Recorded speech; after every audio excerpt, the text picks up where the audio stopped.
السلام علیکم ورحمۃ اللہ، میں ہوں بلال ساجد اور ہم بات کریں گے خوشاب انسیڈنٹ کے حوالے سے۔ آپ کو یاد ہوگا کچھ دن پہلے خوشاب میں ایک بینک مینیجر کو اسی بینک کے سیکیورٹی گارڈ نے فائرنگ کر کے قتل کر دیا اور یہ الزام لگایا کہ یہ بینک مینیجر گستاخ رسول تھا اور توہین رسالت کی وجہ سے میں نے اس کو قتل کر دیا، جس کے بعد اس سیکیورٹی گارڈ کی ویڈیوز دیکھی جا سکتی ہیں جس میں وہ جلوس کے ساتھ نعرے لگاتا ہوا جا رہا ہے، پھر پولیس پروٹوکول میں جس طرح اس کو چائے پلائی جا رہی ہے۔ تو ہم نے اس انسیڈنٹ کو ڈسکس کیا تھا، اس کی ڈیٹیلز آپ کے سامنے رکھی تھیں، اپنا موقف بھی آپ کے سامنے پیش کیا تھا، لیکن اب اس کیس میں ایک بڑی امپورٹنٹ ڈیولپمنٹ ہوئی ہے اور آج ہم اسی کو انڈرسٹینڈ کرنے کی کوشش کریں گے۔ خبر یہ ہے کہ خوشاب کے اندر ایک علماء کمیٹی نے ایک مشترکہ فیصلہ کیا، ایک اعلامیہ جاری کیا کہ اس کیس میں جو مقتول بینک مینیجر عمران حنیف صاحب ہیں وہ مکمل طور پہ بے قصور ہیں، اور علماء کمیٹی کے اعلامیے کے مطابق وہ ایک پکے مسلمان سچے عاشق رسول تھے جو کسی بھی طرح سے گستاخی رسول کے مرتکب نہیں ہوئے، مکمل طور پہ بے قصور تھے، اور ان کو قتل کرنے والے سیکیورٹی گارڈ کو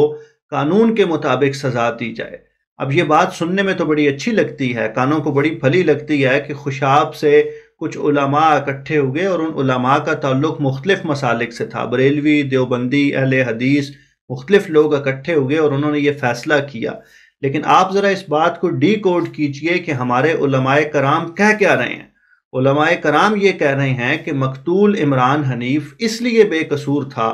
کہ وہ ایک پکا مسلمان ہے، سچا عاشق رسول ہے اور کسی بھی طرح سے گستاخی رسول کا مرتکب نہیں ہوا۔ یعنی اگر ان تینوں میں سے کوئی ایک چیز بھی اس کے اینڈ پہ ثابت ہو جاتی تو پھر اس کا قتل بالکل جائز اور درست قرار دیا جا سکتا تھا۔ ہمارے علماء کرام کی سٹیٹمنٹ کا اصل میں یہ مفہوم ہے، اور میں اس سٹیٹمنٹ کو، اس مفہوم کو نظر انداز کر کے گزر جاتا اگر یہ علماء کی کمیٹی جس نے یہ مشترکہ فیصلہ اور اعلامیہ جاری کیا، اگر یہ کمیٹی ہمارے ڈسٹرکٹ پولیس آفیسر کی طرف سے نہ بنائی جاتی۔ یعنی میری حیرت کی انتہا نہیں رہی جب مجھے یہ پتا چلا کہ ڈی پی او صاحب نے علماء کی ایک کمیٹی بنائی اور اس کمیٹی کا یہ کام تھا کہ حضور آپ ذرا یہ ڈیٹرمن کر کے دیں کہ جو مقتول ہے، جس بندے کا دن دہاڑے قتل ہوا ہے اور قاتل اعتراف جرم کر رہا ہے، کیا وہ بندہ بے قصور ہے یا نہیں؟ اور ہماری علماء کمیٹی بنیادی طور پہ اس بات کو ڈیٹرمن کرتی رہی ہے کہ مقتول قصوروار ہے یا نہیں۔ یعنی آپ دیکھیں نا، قانون کے حوالے سے، آئین کے حوالے سے، ڈیو پروسیس آف لا کے حوالے سے ہماری انڈرسٹینڈنگ کیا ہے؟ اور ہماری انڈرسٹینڈنگ سے مراد میری عام آدمی نہیں ہے، عام آدمی سے تو چلے گلہ ہی نہیں ہے نا، ڈی پی او صاحب کی انڈرسٹینڈنگ کیا ہے قانون کے حوالے سے، آئین کے حوالے سے، کہ وہ بجائے اس کے کہ جس شخص نے قتل کیا ہے وہ اپنے قتل کا اعتراف کر رہا ہے، دن دہاڑے قتل ہوا ہے، سب کے سامنے ہوا ہے،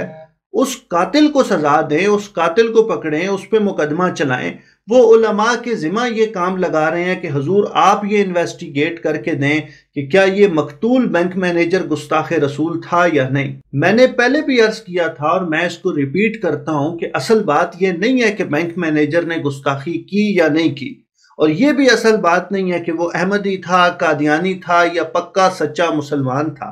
اصل بات یہ ہے کہ اگر وہ گستاخ رسول ہوتا،